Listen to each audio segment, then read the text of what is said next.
פה יש ככה, ט"ו באב, חודש אלול, פה יש ראש השנה, יום הכיפורים, פה יש אסור. הנושא שלנו, כמו שראיתם בהזמנות שנשלחו, זה סוג של מסע בזמן. שומעת רוב? מסע בזמן שמתחיל בט"ו באב ויסתיים בשמחת תורה, והמסע הזה אמור לתת לנו איזה שהם כלים, איזה שהם מחשבות, איזשהו משהו לקראת התחדשות, לקראת שנה חדשה שתתחדש עלינו באמת. והתאריך הזה, ט"ו באב, הוא בעצם, אנחנו כאילו מתחילים מהאידאל, מהסוף, ואחר כך, אתם רואים בסיבוב הזה, אנחנו יהיה לנו מין, איך קוראים לזה? פלשבק? כאילו נלך אחורה. אנחנו מתחילים עם משהו שהוא בעצם הדבר, ונעשה סיבוב אחורה. עכשיו, אי אפשר להתעלם מהעובדה שהתאריך הזה שקוראים לו ט"ו באב, בא לנו אחרי התאריך הידוע בחודש אב, שהוא תשעה באב. ותשעה באב זה תאריך של חורבן, של הרס, של מוות, משהו קשה מאוד. והנה, זמן קצר אחריו אנחנו נכנסים לאנרגיה לגמרי אחרת שקוראים לה 15 באב, ואמר רבן שמעון בן גמליאל, לא היו ימים טובים לישראל כ15 באב, שזה ט"ו באב, וכיום הכיפורים. זאת אומרת שהתאריך הזה, ט"ו באב, אם אנחנו נסתכל על כל התאריכים שיש על לוח השנה העברי, אז ט"ו באב, יחד עם יום הכיפורים שאליו נגיע יותר מאוחר, אבל ט"ו באב זה אחד משני הימים הכי טובים על לוח השנה העברי. ונשאלת השאלה באמת, למה? וזה מופיע בתלמוד בסוף מסכת תענית. והדוגמאות שהתלמוד מביא כאן בשם רבנים שונים, כדי להסביר לנו למה ט"ו באב הוא כזה יום נפלא, אז אני אומר אותם רק שורה תחתונה, בלי להסביר איך הגיעו לזה, לא משנה, כי אין לנו זמן לזה פה. אבל אומרים ככה, אלא 15 באב מהי, למה זה יום כזה טוב? אמר רב יהודה, אמר שמואל, יום שהותרו שבטים לבוא זה בזה. דוגמה אחת. מה זה? בבקשה?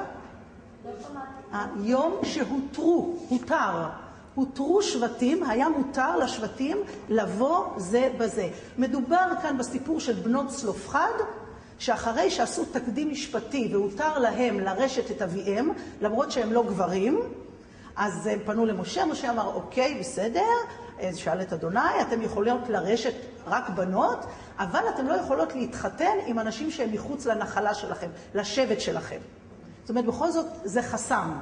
ואז היה זמן, לא חשוב איך הגיעו, אבל בט"ו באב, שהותרו שבטים לבוא זה בזה, והותר להם, לכל בנות ישראל, להתחתן גם עם שבטים, עם גברים משבטים אחרים, והירושה שלהם לא נגרעת.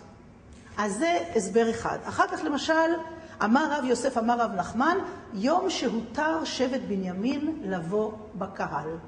יום שהותר שבט בנימין לבוא בקהל, קשור לסיפור פילגש בגבעה בסוף ספר שופטים, ששם בני ישראל, שאר השבטים, נלחמו מלחמת חורמה בשבט בנימין על באמת מעשה נבלה שהם עשו עם הפילגש, לא, זה באמת לא חשוב כרגע, אבל הם נלחמו בשבט הזה וכמעט הכריתו אותו, ולפני שיצאו למלחמה הם נשבעו שבגלל שהם חיפו על בני הבליעל האלה ולא רצו למסור אותם, אז הם נשבעו שאף בת מהשבטים האחרים לא תתחתן עם בני שבט בנימין הזה. ממש חרם. ואז אחרי שניצחו את השבט באמת, בסופו של דבר אחרי שני כישלונות, אבל פעם השלישית, ניצחו אותו וכמעט הכריתו אותו, נשארו שם איזה 700 גברים באיזה מקום מסוים, רימון משהו, ואז אמרו, הם מצד אחד הם שמחו שהם ניצחו, אבל מצד שני הם ישבו ובחרו איך אנחנו הפסדנו שבט אחד מהמשפחה, מ-12 השבטים, ומצאו הערמה משפטית מסוימת, לא חשוב שהשבועה חלה רק על הדור הזה שנלחם, לא על הדור הבא. והגיע הזמן, ט"ו באב, יצאו לחולל בכרמים, לא חשוב, אבל אנחנו אומרים שט"ו באב זה יום שהותר שבט בנימין לבוא בקהל. הכניס אותו בחזרה לכלל.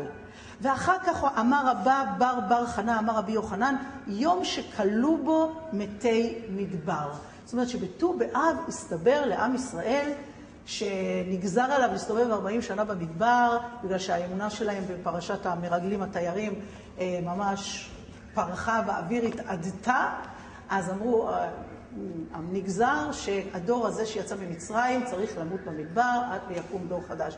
אז בט"ו באב כלו מתי מדבר, נגמר מוות. המוות זה כמובן הפירוד הכי חזק שאנחנו יכולים לחוות בחיים שלנו, וכלו. והדבר האחרון, אולה אמר שהושע בן אלה, שהיה המלך האחרון של ממלכת ישראל לפני שנחרבה על ידי אשור, הושע בן אלה ביטל את הפרוסדיות, את המחסומים ששם ירובעם בן נבט המלך הראשון, שהוא עצר ולא נתן לאנשי ממלכת ישראל לעלות לרגל ירושלים, כי הוא רצה את הפירוד הזה, הוא רצה לבנות את הממלכה שלו ואת הבירה שלו. אז הוא הקים פרוסדיות, והמלך האחרון, הושע בן אלה, בט"ו באב מייחסים את העובדה לט"ו באב, שהוא ביטל את הפרוסדיות, ששם ירובעם בן נבט על הדרכים שלא יעלו לרגל, כלומר בשלושת הרגלים כמובן, היה להם כבר בדם לעלות לירושלים, ואמר לאיזה שירצו יעלו.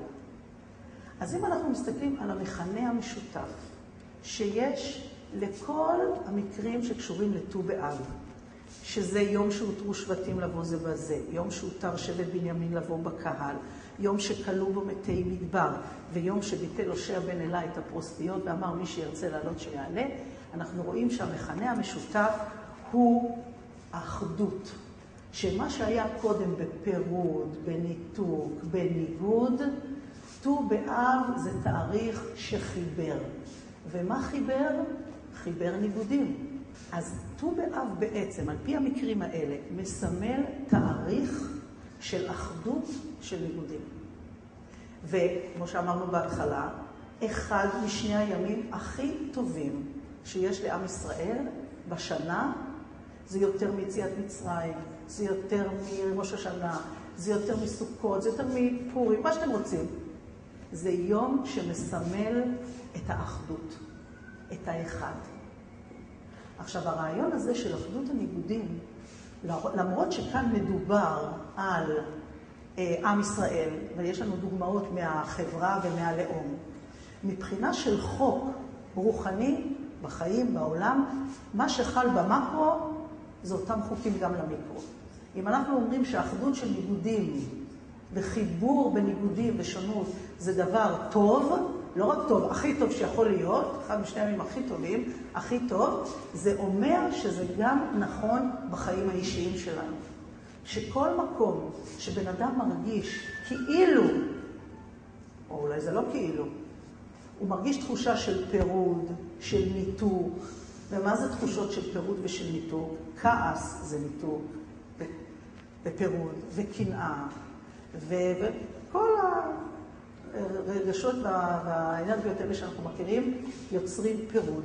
ואם אנחנו רוצים להתחדש, ואם אנחנו רוצים להרגיש, כמו שבגמרא הם אומרים, לא היו ימים טובים כאלה, שיש לי את החיים הכי נהדרים בעולם, שאיזה יופי של חיים, איזה כיף לחיות, זה בא מהתחושה שבמקום שהיה פירוד, יכולתי לעשות את האחדות הזאת.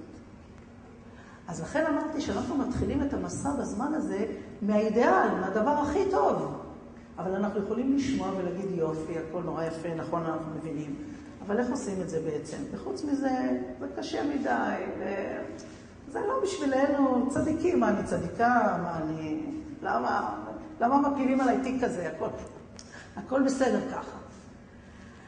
אז אנחנו לא יכולים לחיות בתחושה כזאת, שמה שט"ו באב מסמל לא קשור אלינו אישית. להפך, מסורת ישראל מחייבת אותנו להפוך את הדבר הזה לאישי.